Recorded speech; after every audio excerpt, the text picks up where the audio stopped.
చోడవరం నియోజకవర్గంలోని మాడుగుల నియోజకవర్గంలో కూటమి నాయకుల యొక్క పెత్తనం అటువంటి విపరీతంగా పెరిగిపోతూ ఉంది. అధికారం కోసం ఈరోజు దాహంతో తహతహలాడుతూ ఉన్నారు.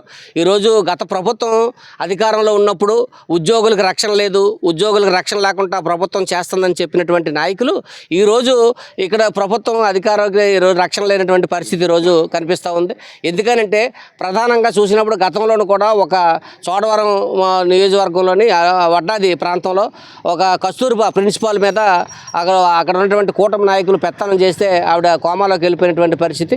బుచ్చిపేటలో కూడా ఒక ఇంజనీరింగ్ అధికారి కూడా ఆ విధమైనటువంటి పరిస్థితి ఈరోజు కనిపిస్తూ ఉంది.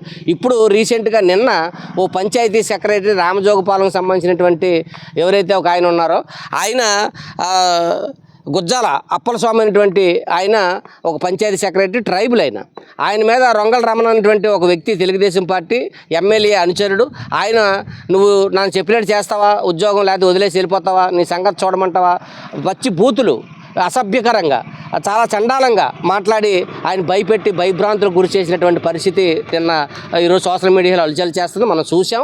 కాబట్టి పత్రికల్లో కూడా వచ్చింది. ఇది అత్యంత దుర్మార్గం. ఎందుకంటే ఆ రొంగల రమణ ఎమ్మెల్యే అనుచరుడు ఎవరైతే ఉన్నారో ఆయన మీద వెంటనే క్రిమినల్ కేసులు పెట్టాలి.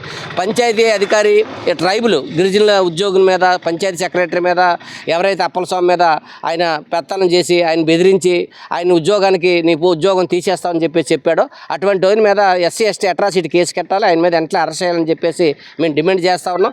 ఇది ఒకటే కాదు, ఈరోజు చోడవరం కాదు, మాడుగులు కాదు, ఎక్కడైనా సరే కూటమి నాయకుల యొక్క పెత్తనం అనేటువంటి విపరీతంగా పెరిగిపోతుంది. ప్రజలకు మనశ్శాంతి లేదు, ఉద్యోగాలకు మనశ్శాంతి లేదు, ఎవరిని ప్రశాంతంగా ఉద్యోగం చేసుకుని బ్రతికేటువంటి పరిస్థితి ఈరోజు లేదు.